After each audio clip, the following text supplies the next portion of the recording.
The last half of the 20th century, since World War II, we've had 5 Republican presidents, and only one of them was legitimately elected. The other 4 held office because of election fraud and theft. The 4 Republican presidents since World War II were Eisenhower, Nixon, Reagan, and Bush Sr. and Bush Jr. Okay, Eisenhower ran as the peace candidate. You have that? You've got that clip, don't you, Sean? A vote for Eisenhower, vote for Shano rather. Vote for peace was his slogan in 1952. In fact, here's Eisenhower's TV ad from Eisenhower's campaign. He has met Europe's leaders, has got them working with us. Elect the number one man for the number one job of our time. November 4th, vote for peace. Vote for Eisenhower. A paid film. A paid film, yeah. So, vote for peace. Now, as president, Eisenhower then oversaw the continuation of Roosevelt's New Deal and began a massive government spending program, putting millions of young men through college for free. This is extending the GI Bill, building the interstate highway system, building thousands of new schools, paying for more than half the cost of construction of all new hospitals in the United States, and more than 80% of the cost of all college tuition. Eisenhower supported a 91% top marginal income tax rate on the rich and approved of very popular New Deal programs like Social Security and unemployment benefits. It paid off the national debt from World War II and brought huge prosperity for working-class people. When he ran for re-election, he bragged about it. 1956 Republican platform, I quote, "The federal minimum wage has been raised for more than 2 million workers." This is Republicans, 1956. Eisenhower. Social Security has been extended to an additional 10 million workers, and the benefits raised for 6.5 million. The protection of unemployment insurance has been brought to 4 million additional workers. There have been increased workmen's compensation benefits for longshoremen and harbor workers, increased retirement benefits for railroad employees, and wage increases and improved welfare and pension plans for federal employees. Can you imagine a Republican talking like this today? He continued, or the Republican Party platform, 1956. All workers have gained, and unions have grown in strength and responsibility and have seen their membership increase by 2 million. Federal leadership has enlarged federal assistance for construction of hospitals, emphasizing low-cost care of chronic diseases and the special problems of older persons, and increased federal aid for medical care for the needy. We recommend to Congress the submission of a constitutional amendment providing equal rights for men and women. This is the last legitimately elected Republican president, Dwight Eisenhower. The Eisenhower administration has eliminated discrimination in all federal employment. End of quote. People loved it. Eisenhower was easily reelected in 1956. Next two presidents were Democrats, Kennedy and Johnson. Johnson started the Vietnam War, and it wasn't going all that well. In 1968, his vice president, Hubert Humphrey, was running for election as president. And Johnson knew that Humphrey would easily win if Johnson could just end the war in Vietnam. If the war continued through the election, Nixon would win.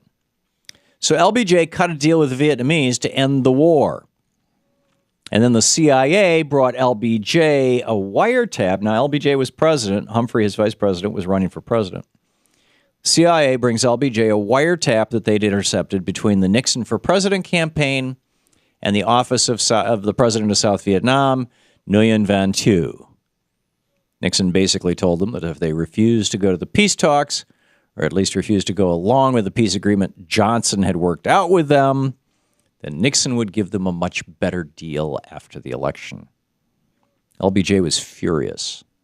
This was treason. And because he could actually listen to the CIA phone intercepts, he knew that Richard Nixon was at the heart of it. So he called the senior Republican in the entire U.S. Senate, Everett Dirksen. His name is on the Dirksen office building, which is 2 blocks from here. Everett Dirksen, one of the most honorable men to hold a Senate leadership position in generations, and told him what was going on. In fact, here's... let's start with clip number 5 here, Shano. This is LBJ saying to Everett Dirksen, I know what's going on, and I think this is treason. Here's the latest information we got. The agent says that they just talked to the boss in New Mexico. And that he says that you must hold out. Just hold on until after the election. We know what Chew is saying to them out there. Yeah. We're pretty well informed on both ends. Now, I'm reading their hand, Everett. I don't want to get this in the campaign. That's right. And they oughtn't to be doing this. This is treason. I know. This is treason. And Everett Dirksen goes, I know. Okay, so it continues. This is also from that clip. This is Everett Dirksen. This is LBJ saying, I don't want the American people to know about this. And LBJ went to his grave with this secret, by the way. And Hubert Humphrey as well. Here's Lyndon Johnson again talking to Everett Dirksen, the Senate Republican leader, about what was going on with the Nixon campaign in the South Vietnamese. And I'm calling you only after talking to Rusk and Clifford and all of them, who thought that somebody ought to be notified as to what's happening. Now, I can identify them because I know who's doing this. I don't want to identify it. I think it would shock America if a principal candidate was playing with a source like this on a matter this important. Yeah. I don't want to do that. Yeah. But if they're going to put this kind of stuff out, they ought to know that we know what they're doing. I know who they're talking to, and I know what they're saying. And he mentioned his Secretary of State and his Secretary of Defense. They were the ones who told him to call Dirksen, he says. And then finally, this is LBJ's last call to Dirksen saying, it looks like, as long as Nixon's going to sabotage our efforts to end the war, he's probably going to be elected president, but it's going to bite him in the butt. He's going to end up with the legacy of the war. And LBJ knew this well because basically he couldn't run for re-election as a consequence of this. Here's Lyndon Johnson talking to Everett Dirksen about that. Well, now, what do you think we ought to do about it? Well, I better get in touch with him, I think, and tell him about it.